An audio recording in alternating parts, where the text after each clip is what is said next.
Hi there, and welcome to another dose of Dr. Debbie. Today, I am talking about trust, which is something that is so foundational. And when trust is shattered, it is really hard to feel safe and secure because that is trust sets the foundation for our sense of safety and security. So when it's shattered, that person, those people who created that sense of safety and security, when they're the very ones to shatter it, it's traumatizing. And what do we do? So many of us don't regain that sense of trust, and we walk around feeling unsafe and insecure and anxious. Can you repair trust? I say no. Can you rebuild it? Yes. And I can teach you exactly how to do that. I look at trust like a brick wall. And the only way I know of a brick wall being built is brick by brick by brick. And it can take a really long time, right? So now imagine the person who built that brick wall goes along and shatters the whole thing. Now, the person whose trust was shattered, they have every right to look at the brick wall and say, I don't have the least bit of interest in watching that thing get rebuilt. However, if they're willing to watch that brick wall be rebuilt, the person who shattered that brick wall has to be a really good bricklayer. And the only way it can be repaired is brick by brick by brick, with every opportunity they have to show that they're trustworthy. That represents one brick in that brick wall. So you could see why it would take a lot of time. Now, what I see many people doing is this: the trust has been shattered. The person who shattered the trust is kind of nonchalant about the whole thing, and the person whose trust was shattered is like, oh, forget it, yeah, I'll build a brick wall, just because it's so uncomfortable. They don't like the feeling. No. When the person whose trust was shattered is the one who builds the brick wall, you can't feel safe, you don't feel secure, your level of anxiety is always high because you don't know if you can trust that person. So if all of this resonates, I'm having a trust again challenge. Now, I've done this, I think, 3 or 4 times. This is such a much loved activity that I brought it back. And people who have done the trust again challenge, they do it 1, 2, 3 times. I mean, they love it. They get so much out of it. So I'm bringing it back because, especially in these times, we do not feel safe. We do not trust. And we need to get that back. Like I said, there are these stages that we need to go through to rebuild trust. Now, many of you know that, or maybe not, that I did a PhD study on betrayal. We made 3 discoveries. One of them was that while we stay stuck for years, decades, a lifetime, and so many of us do, if we're going to fully heal, we're going to move through 5 proven predictable stages. And what's even more exciting about that is we know what happens physically, mentally, and emotionally at every one of those stages. And we know what it takes to move from one stage to the next.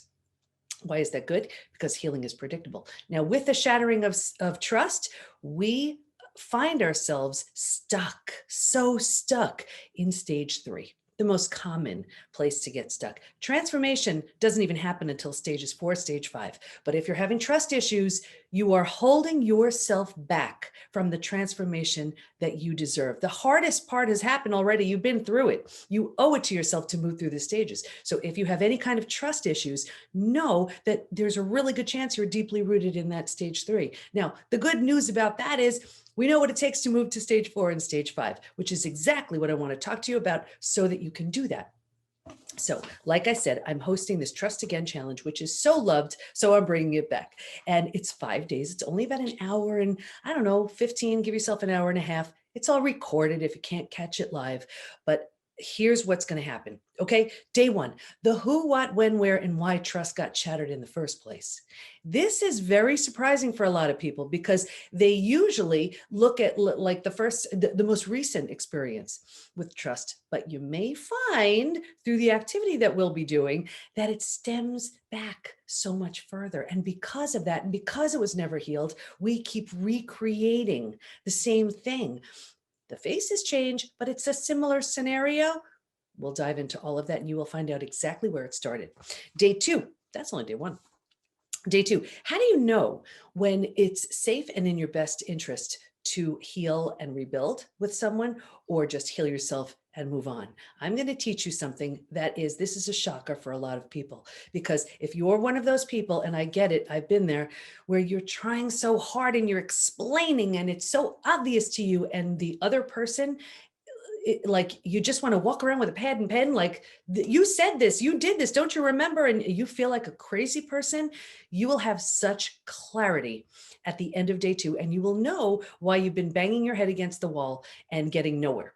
Or if there's really good potential to create something entirely new with the person who shattered the trust. You're going to find that out just by day 2.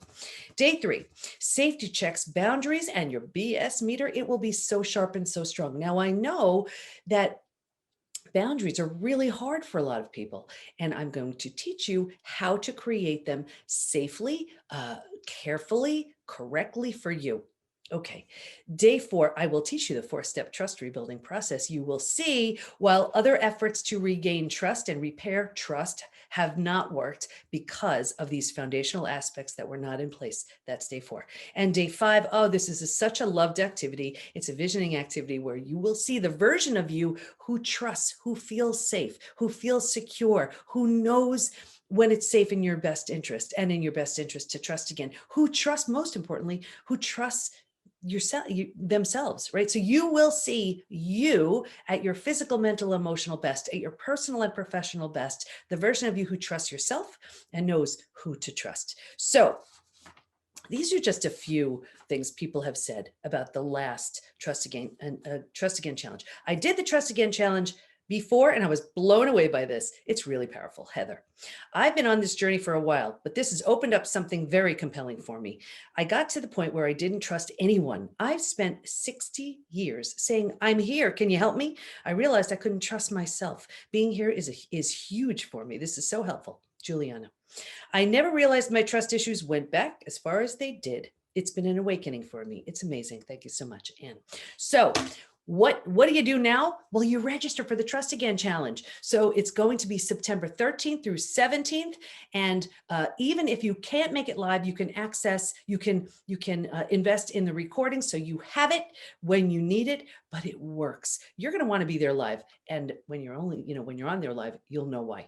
So, register for the Trust Again Challenge. And you can find that at the PBT, as in post-betrayal transformation, thepbtinstitute.com/trust-challenge. If you are struggling with trust, there is no reason to stay stuck. You're holding yourself back from the love, from the intimacy, from the connection you so rightfully deserve. I will teach you how to trust again.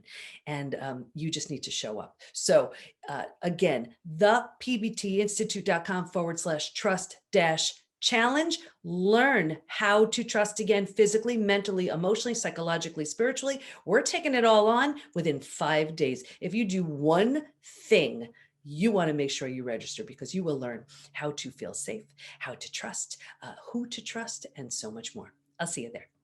Bye.